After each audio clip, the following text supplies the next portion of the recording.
there's a time and place and moment when you decided to appear here. There were many other things happening around in nature at that precise time as well. And so the understanding is that all of those things are connected, and you are a part of that expression. You are also part of that creation in that moment.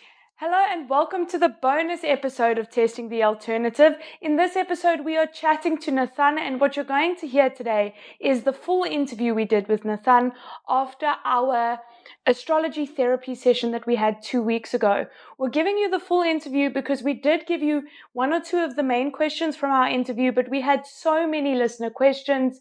Some of my resident skeptics still weren't convinced, and they needed a bit more convincing, so we thought, why not let Nathan speak for himself?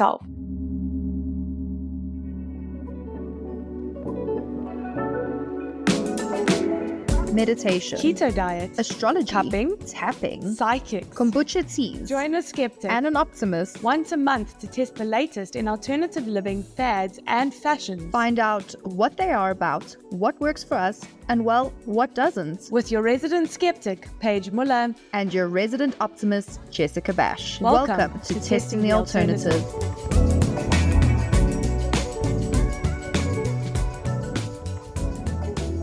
And let's first start off. You mentioned to us when we first met you that you started off as a skeptic and you actually didn't believe in astrology.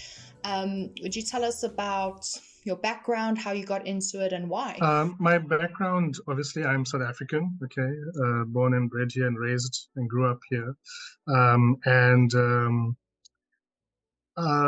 think how I got into astrology in hindsight, in grade 4, I stumbled upon this book called Sun Signs by Linda Goodman, which I was fascinated by, just being able to understand myself, because I found out, oh, that's my birth date, and this is what I, fall into as a category, or zodiac sign or star sign.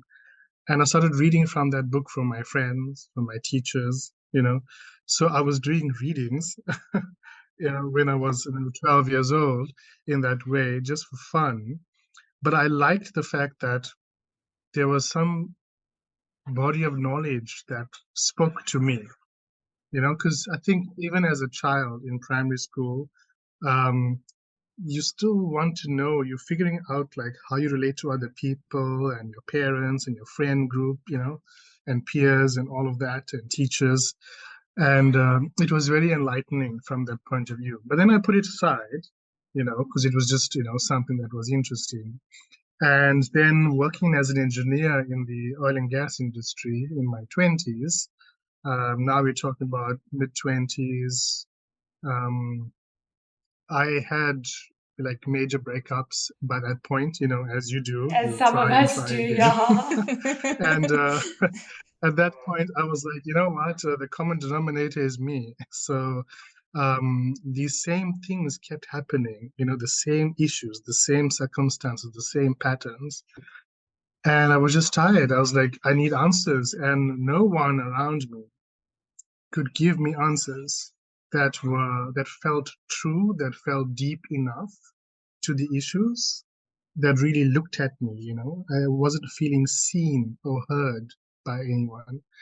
And instead of becoming frustrated with it, I remembered astrology at that point. And I said, well, you know what, let me look into this. I'm not really sure, but when I did, and thankfully I had the open mind to actually look into it beyond just, my nose, I found out that, yeah, actually it is making sense when I actually look into the real astrology. And so I sought out teachers, and thankfully I was blessed to have really credible teachers in this field.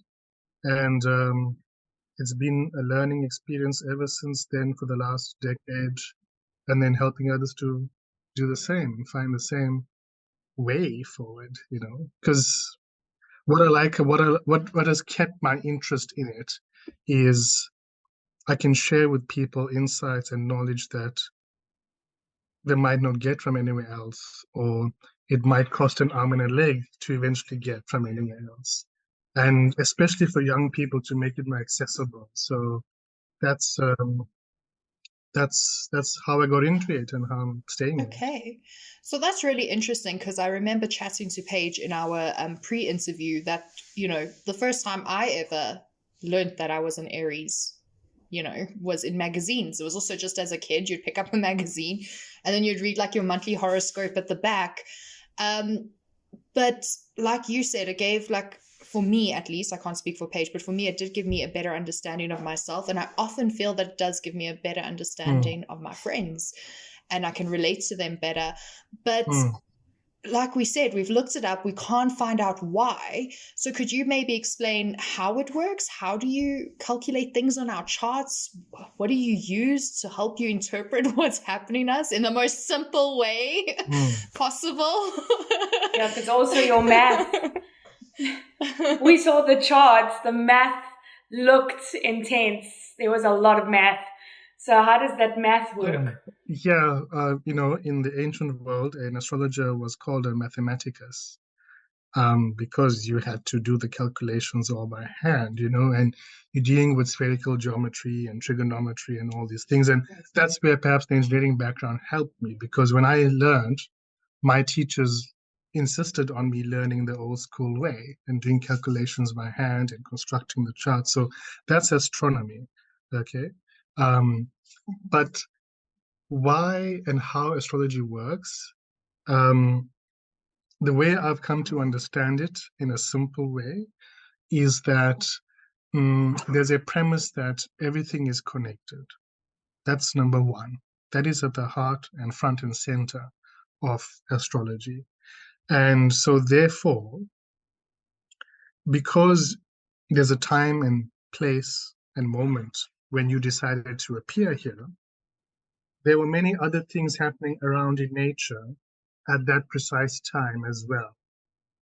And so the understanding is that all of those things are connected, and you are a part of that expression. You are also part of that creation in that moment. And so is everyone, born at that time. And the location changes things slightly.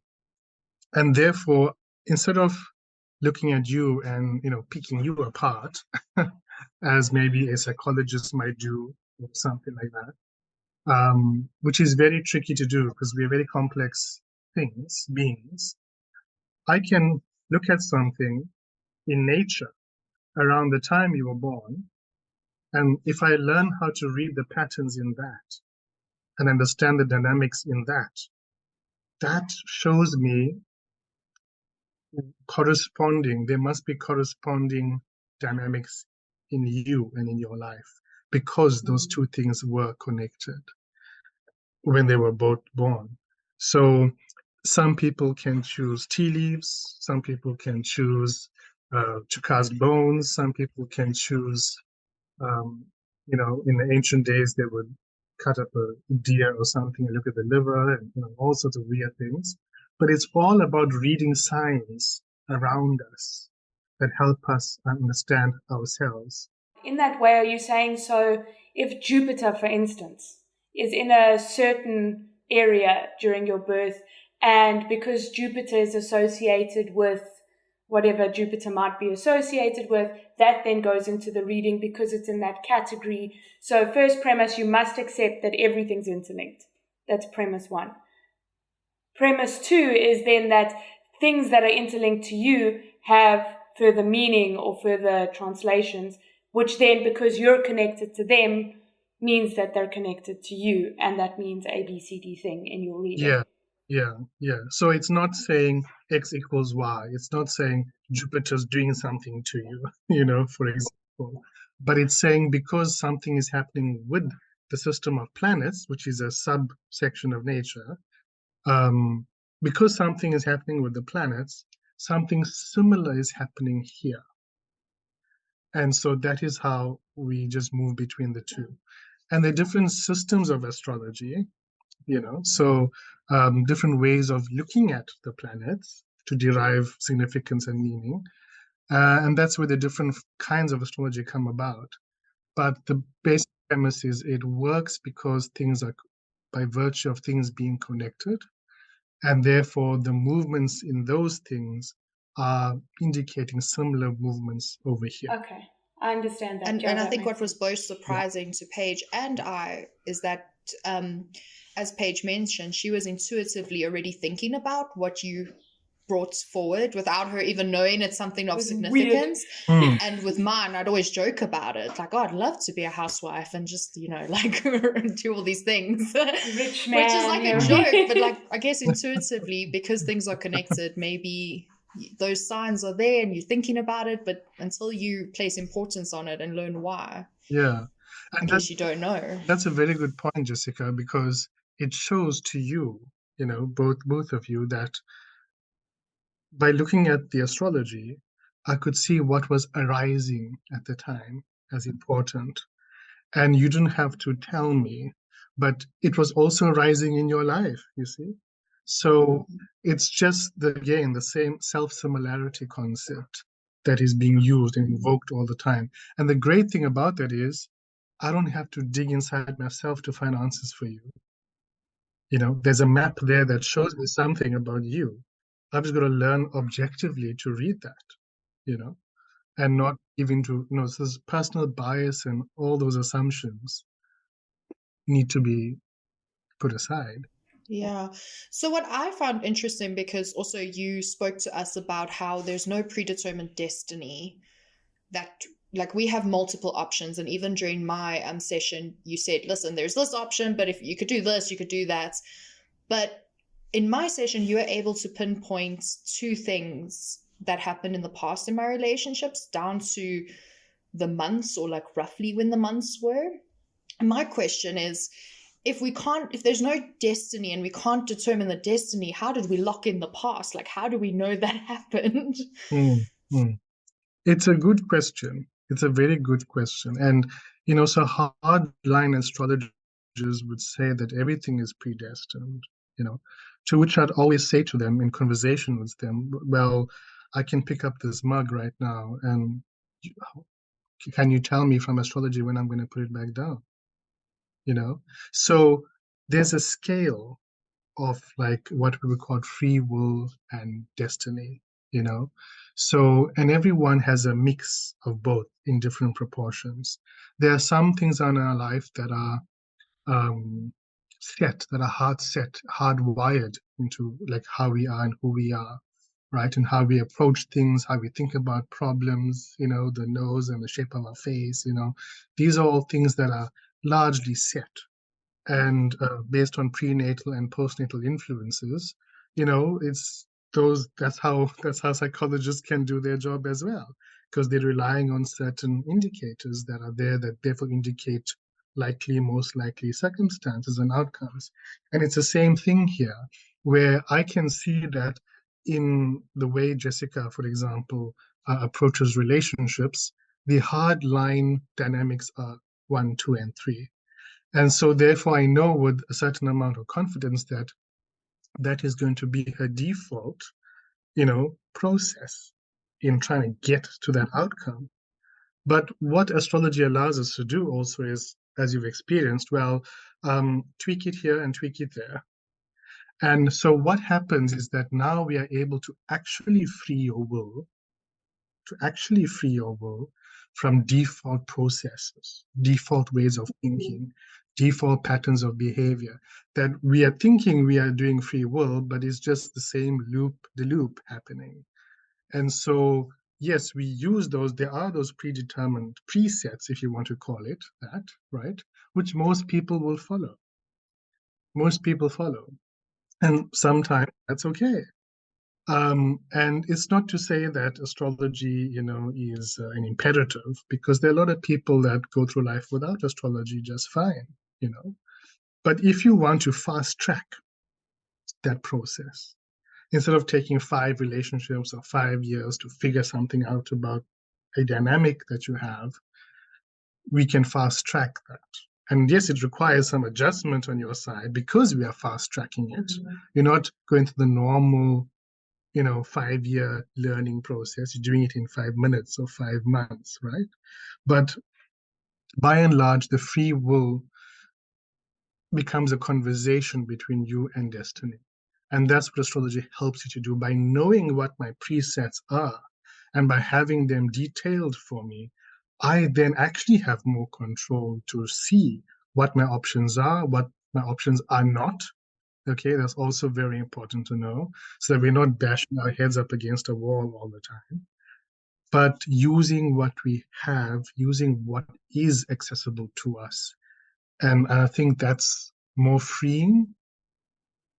And some people will say that's limiting, but actually, from experience, when you know what your room looks like and you know what your walls look like, then your life is defined and you can get on with it, right? As opposed to implanting someone else's view for you. And because a lot of that happens, So yes, that's how there can be a predetermined set of things, but that's a baseline, I would say. And the value of having an astrological consultation is that we can talk about what can be tweaked, because we all have things that can be changed easily, but we also have things in life that can't be changed easily.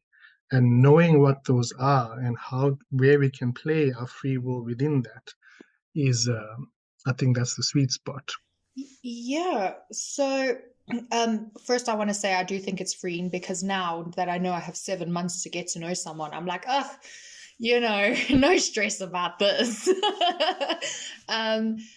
So another thing that really, really surprised Paige and I about our sessions with you, because we went in this expecting something completely different based on what we've seen in the media. So if you go online, you look up astrology or Aries or Capricorn or whatever, we're going to learn about Mercury retrogrades. We're going to learn about, I think Venus is in retrograde now, whatever that means, and eclipse and things and all these things. And you didn't even mention to Paige or myself our star sign, what's happening with the moon sign. Which, by the way, thank God, because I was having a really bad week. And if you had told me something about Capricorn or Mars being in retrograde, I might have lost my shit, to be honest. So we find this weird, because I think there's even a guy I follow on Instagram, and you can do like a consultation with him, and he explains that he will talk about these certain things, but you didn't. Is there a reason that you didn't? Yeah, so my approach with astrology is that's my tagline, right? Bringing astrology to life. And in my experience, again, because I use different systems of astrology at the same time, right? Western astrology, Babylonian astrology, Indian astrology, because I'm trained in all of them, I can't use one of those labels to describe you. You are not defined by one system of astrology's labels. Those are just tools in my toolbox, right? So if I want to look at a map that says, oh, you're a Capricorn, I'm going to do it. If I'm going to look at a map that says you're Aries, I'm going to do it, right? So for me, because I use multiple tools of the trade, the jargon is taking away from the message. So it might help you to have an anchor point, or I am this, or I am that, right? But that can also be limiting. And I've seen that. I've said to someone, and especially when you read for astrologers, you get this a lot, because doctors are the worst patients. And you say to them, look, this is the issue, this is the way forward, let's talk about it. But I'm Aries, and therefore how can I and can't I, right? So we become intoxicated with a label that something has put on us. And what I found, and my approach, is to also free the client from that and to just talk as a human being with what is going on inside you. The labels and all that, that's for me to know and agonize about, okay, before your session. But in the session with you, I just want that straight talk, direct advice and guidance, and for you to feel heard and understood as a person, because not everyone that comes to me as a client knows their astrology star signs or whatever, right? Especially the skeptics, right? And I love having them because when I talk straight to them and I say, oh, you know, and point out, oh, in the past, this and this happened in these years. And I haven't talked about any jargon, right? It's something that breaks down barriers between me and the client. And especially when we do astrology for therapy, I cannot have any crutch in the way between me and the person, right? So it's just to clear that connection. That's my approach. And I've found over the years that it allows me to speak more heart to heart to someone. Yeah, so that's just my approach about it. I could go on and on about this in this sign, that in that sign, Venus, blah, blah, blah. But what are you going to do with that information? That's for me to interpret, make sense of, make a judgment on, and present that to you in a way that you can understand and do something about from tomorrow, right? So, but of course, if you want to know, so why I'm saying something in a session is because of something I've seen here and something I've seen there and something I've seen somewhere else. And so it's just putting it together. Otherwise, the session would be 5 hours long, if I had to say, oh, because this and this and this, therefore this, So then how much value do you put on social media representations of astrology? Jessica loves to send me that shit. How much value do you find in, like, let's say, the reels or the stuff you can Google or the agony aunt columns in the magazines? People, like, there's astrologers out there who are creating videos who will say, okay, well, Venus is in retrograde now, so if you're in Aries, you know that this is going to happen, like, prepare for this or whatever. So I don't know, they say things and I read it, I go, oh, I have no idea what this means, but you know what, cool, let's go. Do you think it's helping astrology? Do you think it's making it seem worse to the skeptics? So yeah, it is. It's a bit of all of that, It's on the one hand, it's a good entry point for people, and it has helped in making astrology mainstream. Okay, so from that point of view, it's good, and people must just understand that that is meant to be general. It is meant to be non-specific.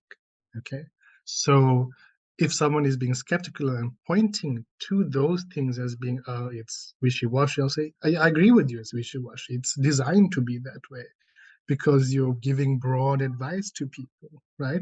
But how about you step into my lair for 1 hour and then we can see what is non-specific or not, right? And he will blow your mind. Yes, and it's not always about prediction, as you might have seen in your sessions. It's also about understanding the inner workings of things, because prediction is a consequence of how we're making decisions now. So the broad social media things, it's good for a stepping stone or an entry point. And I think if people approach it and appreciate it just as that, I think that is where the good is, and that is where the good ends. Okay. No, that makes sense. And I think that's also why we've been struggling with this episode, because it is so individualized. It's not general at all what you gave us. So that has been what's been so hard to now capture this for the audience, as to how do we tell you what we actually went through without making it our personal stories. Yeah, there is a gap there in the public understanding of what real astrology can do for you, right? So I acknowledge that, and this is why I agreed to do this, exercise and podcast with you, because I care about, especially young people, knowing what astrology can actually do for you in a practical way, and away from all those generic, things. Because again, and a lot of it is a lot of hype, oh my God, Venus is retrograde, blah blah. Okay, so what does it mean for me? Mercury's retrograde. Every full moon you're supposed to release things, and every new moon you're supposed to. I mean, that's like we're gonna have like astrological diarrhea, at some point. We do. I think we do. So again, the information versus meaning. This is the difference between the two things. So I would like people to get from your experience and this podcast that real astrology is meaningful, it is sincere, it is more specific and relevant, and as opposed to just because having information doesn't mean you know things, you know somebody. So it's just a level of it's a scalar difference. Yeah. Yeah. I have to ask this one because I have to do the research post this, and we've done some research just after our sessions. We always only do it after the session so that we're coming in with the freshest mind we can. My mind stays always a little bit skeptical about most things, but now that I've done some readings, I've got to give you an opportunity to say science and the test that they've done, unlike the likes of like acupuncture, which was quite interesting, and Reiki, which we've now researched, and the others we research. This one, the science community has tested to shit and back. Like they tested a lot. And they say, no, it's scientifically, it's not physically doing anything to you, but it's a placebo effect. That's just the broad overstroke. What do you have to say to that? I think it's important that you get an opportunity to speak on that. So the current definition of what constitutes something as a science, one of the criteria is 100% repeatability of results. And I'm not dealing with a piece of rock here. My test subject is a living being whose choices and variables of input are changing constantly. Okay? It's, if you go back to within science, chaos theory and probability, when you have one or two things in the system, like it's called a three-body problem. Newton spoke about this three-body problem. Like, for example, you've got one pigeon and a piece of bread. You can sort of predict what's going to happen. If you've got two pigeons and one piece of bread, you can figure things out. But once you have three or more pigeons, the system becomes chaotic. And it's difficult to predict in a linear fashion what's going to happen. You have to study it as a system and see the patterns that emerge again and again and again. That's how we understand ecosystems. That's how environmentalists study ecosystems, right? If I go into a forest, that's how scientists back in the day started studying ecosystems. They would go into a forest like the Amazon. They have no idea what's going on in this huge ecosystem. But you speak to the local people and they'll say, oh, we're out hunting and a rabbit is running this way. That means the lightning is going to hit over there. How did they know that? It's not a scientific process that allows them to say, did the rabbit cause the lightning? No, of course not. But they've lived in that living system for long enough to pick up emergent patterns of correspondences. So that is how ecosystems are studied even today. So when a scientist is saying to me astrology is not a science, I say, well, not in the way you want it to be, but hopefully one day when science and physics can understand consciousness more, which is a frontier subject at the moment. And we know with Heisenberg's uncertainty principle that when you look at something, it changes. So there's a lot there still that science needs to learn about the human being and how we work. I'm not saying astrology has figured it out, but I'm saying that we are reading things that are working on a premise that things are connected in a way that scientifically you have not been able to explain yet. So hold off your judgments about it until you are able to explain it. Let's rather do that and agree to disagree for now. So I will agree. Astrology is not 100% a science according to the current expectations and definitions of what science must be. So in that way, you're essentially the native looking at the rabbits and the lightning, as you were just talking Yeah, about.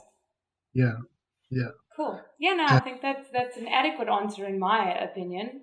I mean, You know, So we have to acknowledge like what we don't know, whether you're a scientist or not a scientist. None of us are looking at the whole elephant. We are all looking at our little part of the elephant and making a claim about it, the whole thing. And so that's what I would Yeah. say. And I mean, I think it goes straight back to, we did our Reiki episode as well, and I did the experience, Paige didn't, and I said I wouldn't know how to measure this, because unless you could measure my internal world pre and post to actually see some sort of change that has happened, there's no way we could have done that. So we just have to also sometimes, we don't understand the science of it, but it's clearly doing something for people, and there's all these testimonies that something's happening. So there's that side too, right? I haven't been able to shut up about this experience to people around me. So you might get a few people knocking on your door, asking you for a session. What would be the best way for people to do this? Because we did the therapy part, but I know this needs pre-approval. Would it be better if people come with the consultation first, or if someone wanted to try this, how would they do it? Okay, in terms of contact, the easiest is by email, info@spicaastrology.com. I'm also on Facebook and Instagram. Okay, so Nathan Naicker, or Spica Astrology Facebook page, and they can talk to me. So people can book an orientation session for free on my website, where we just talk, right? It doesn't have to be that you have to book a reading for that. It's just for your level of comfort, because I find a lot of times people have a lot of, anxiety and, yes, skepticism, but I would say healthy skepticism is welcome with it, and it's just to break down those barriers. And I care about doing that, because people need to know what they're getting into before they get into it. In terms of what kind of reading to go for, as a first timer, I would say, booking a 1-hour session and just asking 3 simple questions about what's urgent or current in your life will give you some idea. And that can just answer, okay, he knows what he's talking about. It seems legit, it seems correct. And then if there's anything that is predictive in that, you can go away and see if it happens or not, right? And the proof will be in the pudding. So you can do that. And then maybe, because the astrology for therapy sessions, we go a bit deep. So that might not be okay for the first time around, especially if you're not familiar with astrology and also how I work and present information. Even though I do try to do it as gently as possible, there's still a lot, to deal with and process. So maybe just asking objective questions in a consultation reading would be better for a first timer. And a question that someone else asked me, I'm just also going to ask it. What if they don't know what to come ask and they just want to try this, but they don't have like a specific question? Yeah. So in that case, you just tell me, look, I don't know what to ask. I just want to know about what's happening in my life. And I can do that. So I can look into your year ahead, and then I'll say, right, in these months, these are the likely scenarios, these are the likely situations that you're going to encounter, to give you a heads up, about the year ahead for you. So that can also be done. I can also see what is arising. So I'll just look at the charts and see what are the main points that are, speaking out or shouting out to me to be voiced. And then I'll say to you something like, oh, tell me about your career thing. I can see there's some potential here for change or something. And then we talk about it. So like that, the astrology can be used to also prompt questions objectively. So, because sometimes we're too much in it to figure out where to even start. So that's also fine. Yeah. Okay, amazing. Thank you so much.